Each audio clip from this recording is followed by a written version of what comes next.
Hey, what's going on, everyone? Well, I'm so glad you have took your time to spend with me right here today. I am your co-host for the MRB Wrestling Review Show, Mike Big Rock Wilson, and last night was WWE Friday Night SmackDown. The show kicked off last night with Teddy Long in the ring. And he talks about, wanting to be the permanent general manager. And of course, we all knew that Vince McMahon was going to come on the show, and Teddy Long mentioned that as well. And then it gets kind of interrupted by the return of Booker T. And I like that because we all knew that Booker T was the permanent general manager for SmackDown anyway. And with all that being said, out comes the boss, Vince McMahon, and decides that we need a new general manager of SmackDown. And then, before he gets, right to it, Brad Maddox interrupts Vince McMahon. And there's one thing you should not do is interrupt the boss. That's the one thing you should not do, Brad Maddox. But somehow he kind of got away with it because he threw his name out there. He wanted to be the permanent general manager, not just for Raw, but SmackDown as well. So he was kind of being the John Laurinaitis when he was, wanting to take over SmackDown as well when he was general manager of Raw. So I kind of like that because it makes sense for Brad Maddox from wanting to take over both shows, seeing as he's already taken over one show already. But with all that being said, Vince McMahon introduces the new general manager for Friday Night SmackDown, Vickie Guerrero. I like it. You know why? Because Vince McMahon really didn't like the audience when Vickie was fired, so he stuck it to them by naming Brad Maddox as general manager of Raw, and he did it on SmackDown as well. It's the same kind of crowd. The only difference is it's a totally different show. And with all that being said, naming Vickie Guerrero the general manager, you know what? At least Vickie is doing something, and from what I understand, Vince told Vickie that never be out of the job, and this is one of those examples of that reason. So it's a good thing Vickie's still around. You really need Vickie Guerrero around, even though her role as general manager of Raw really played out, and you really don't need to continue it. At least give her something to do. And I think that Vickie Guerrero right now is in the right place in the WWE. Also last night, in a one-on-one match, Dolph Ziggler went one-on-one with Jack Swagger. And, throughout that match, even though it was really one-sided, you can feel that, that history between Dolph Ziggler and Jack Swagger. They were formerly a tag team as well. Now that Jack Swagger's with Zeb Coulter. So it's going to be interesting to see what's going to happen between this new duo of Jack Swagger and Zeb Coulter, who's riding whose coattails. It really don't feel like that because Dolph Ziggler, is just one of those guys who has it, and neither Antonio or Swagger really don't have it. So I like that this new team could actually work and play out with Zeb Coulter being the manager. And with all that being said, after Dolph Ziggler won the match, he cut a little promo, and he said that to AJ, "I'm sorry."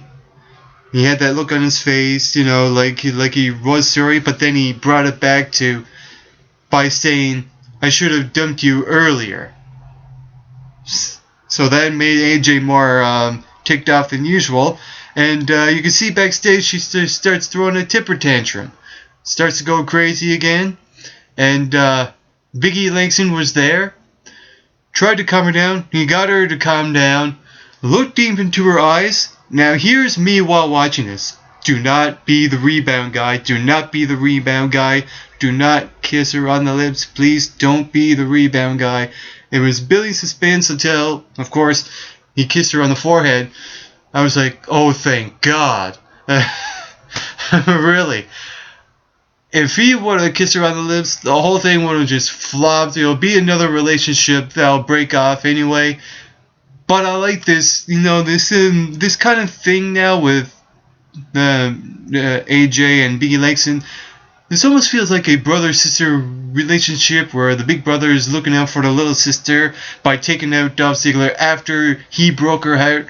So it's going to be interesting to see this, cool, new, fresh relationship with AJ and Biggie. And for some weird reason, we know when that segment with AJ breaking down, I almost feel sorry for her in that sense that, the guy dumped her, and now the big brother is going to look up for her by taking out the guy that dumped her, his little sister, well, so to speak, anyway. But, you get the idea. So I like to see that happen. This one-on-one confrontation with Biggie and Dolph Ziggler. I think it's going to be a build-up to SummerSlam. And with Alberto Del Rio being the World Heavyweight Champ, putting him in the middle of that, I don't think they should do that, because just leave it as a simple storyline between two guys that really don't like each other. You don't need the World Heavyweight Champ to be put in the middle of that, because it would look horrible, for the world title. Well, you get what I mean, right? And with that being said, what I will get to later on, what should happen with the World Heavyweight Championship for SummerSlam upcoming in the next few weeks. Also last night, The Shield, Seth Rollins and Roman Reigns took on the Usos. It escalated quickly. Dean Ambrose came in 2 out of 3. The match didn't even start, no contest, and then Mark Henry evened the odds. This is interesting because right now Mark Henry is now being the baby face, and for the past couple of years we know Mark Henry to be the massive heel and just destroying everyone. And now that the Shield is like kind of gunning for Mark Henry right now, so it's going to be interesting to see how this is all going to play out between now and SummerSlam. I could see probably a one-on-one confrontation between Dean Ambrose and Mark Henry, and possibly another tag team match between the Usos and Seth Rollins and Roman Reigns. So it's going to be interesting to see how this is all plays out, throughout SummerSlam. And also last night, Daniel Bryan, who John Cena named to be his next opponent at SummerSlam, went one-on-one with Wade Barrett. And where Daniel Bryan got the victory over submission. Right now, Daniel Bryan looks excellent going into SummerSlam. And he's got all the fans behind him right now. So I would love to see Daniel Bryan not only beat John Cena, but if Randy Orton somehow cashes in on Daniel Bryan, if he does win the champ, I would love to see Daniel Bryan beat Randy Orton as well. And that would really solidify Daniel Bryan if he did beat Randy Orton and John Cena in the same night at a big pay-per-view event, let alone SummerSlam. So that would be interesting to see if that does happen. I don't know if the WWE will allow it. I don't know if Vince will allow it because, he said he don't see money when it comes to Daniel Bryan. But you know what? Vince, listen to the fans. Listen to how they react when Daniel Bryan comes out for his promos and his matches. Just listen to them, okay? And then you'll get a sense of, yes, he does generate revenue. He does generate money. He does generate the company. He's the guy right now that should be champion after SummerSlam, in my opinion. But in the same time, putting Wade Barrett in that situation, right now Wade Barrett feels like there's a cloud hovering over him right now, and he's kind of like in limbo. I don't know if he'll go take a turn for the worse or try to elevate him up at least try to elevate him, because I think this is a guy that really should be competing for the world title. So with all that being said, nothing's looking good now for Wade Barrett, and that's really disappointing right now, to say the least. Also last night, Paul Heyman was a guest on Miz TV, and what I like about this segment was that the Miz really played out the mood throughout that entire segment of after what happened between Paul Heyman and CM Punk and the audience's reaction, and the Miz played on what the audience felt and really delivered that mood to a T. And I really like the Miz for that reason on that segment. And because he was really good at selling what happened between Punk and Heyman, right? Of course. And Paul Heyman, explaining the reasons why he betrayed CM Punk, really convincing. All this leading up to a SummerSlam match between Brock Lesnar and CM Punk is going to be excellent. Brock Lesnar's background in MMA and CM Punk's background in Muay Thai. So it's going to be interesting to see those two go one-on-one at SummerSlam. And so this is just one of those matches that's going to be really, really anticipated going into SummerSlam. Probably the most anticipated match on the card for SummerSlam. And with all that being said, the only little thing I kind of didn't like about that is that the Miz had nothing to say to Paul Heyman, but then at the end he did say something to Heyman, which was, you swore on your children that Brock Lesnar or you weren't behind this Brock Lesnar attack in the first place. So even though the Miz said that I have nothing to say to you, he did say something to him after. It was just one of those nitpicking things, but I like the Miz throughout that entire thing, to say the least. And with Brock Lesnar, and with Curtis Axel being introduced by Heyman shortly after, you see that little stare down between Axel and the Miz, probably solidifying that this rivalry is not really officially over. They're somehow, somewhere along the lines, there's going to be a championship match again between the two of them. And with that being said, Curtis Axel was in a championship match on SmackDown against Chris Jericho, and what a hell of a match. I mean, Chris Jericho really looks good. Really looked good throughout that match, as well as Curtis Axel. Curtis Axel's drop kick is actually really impressive. And not only that, Curtis Axel actually getting a pinfall victory over Jericho, solidifying that, this is a guy that, there's going to be gold, there's going to be the future. I mean, come on. Anything Paul Heyman touches does turn into gold anyway. So, you can expect that from Curtis Axel. And Chris Jericho is one of those guys that can, elevate other superstars' status. So it's a win-win situation for Curtis Axel. Not only Paul Heyman is his manager, but Chris Jericho was his opponent. It's a win-win situation for Curtis Axel. So I like that Curtis Axel was actually used properly on SmackDown last night. Also last night, Damien Sandow cut a promo on becoming the Money in the Bank winner, and also what happened between him and Cody Rhodes. Now, what I like about Damien Sandow's promo was that this is actually one of his best promos I've seen Damien Sandow convey on any show, whether it be Raw or SmackDown. And even the little things as well, putting the word SILENCE right in the middle of his promo instead of, the beginning. So I like those little things, and sometimes you have to mix it up. I like what Damien Sandow did. And then, gave Cody Rhodes a chance, to explain himself, explain his actions on Raw by attacking Damien Sandow because he cost him the Money in the Bank. But you know what? It's every man for himself. JBL said it best. It's every man for himself. Damien Sandow shouldn't be sorry for anything. JBL said it best. And with all that said, this setup going into SummerSlam looks absolutely amazing between Sandow and Cody Rhodes. I mean, you really can't go wrong. And right now, the fans seem to be getting behind Cody Rhodes, turning a babyface. Excellent idea. The only thing Cody Rhodes needs to do right now is just get rid of that mustache.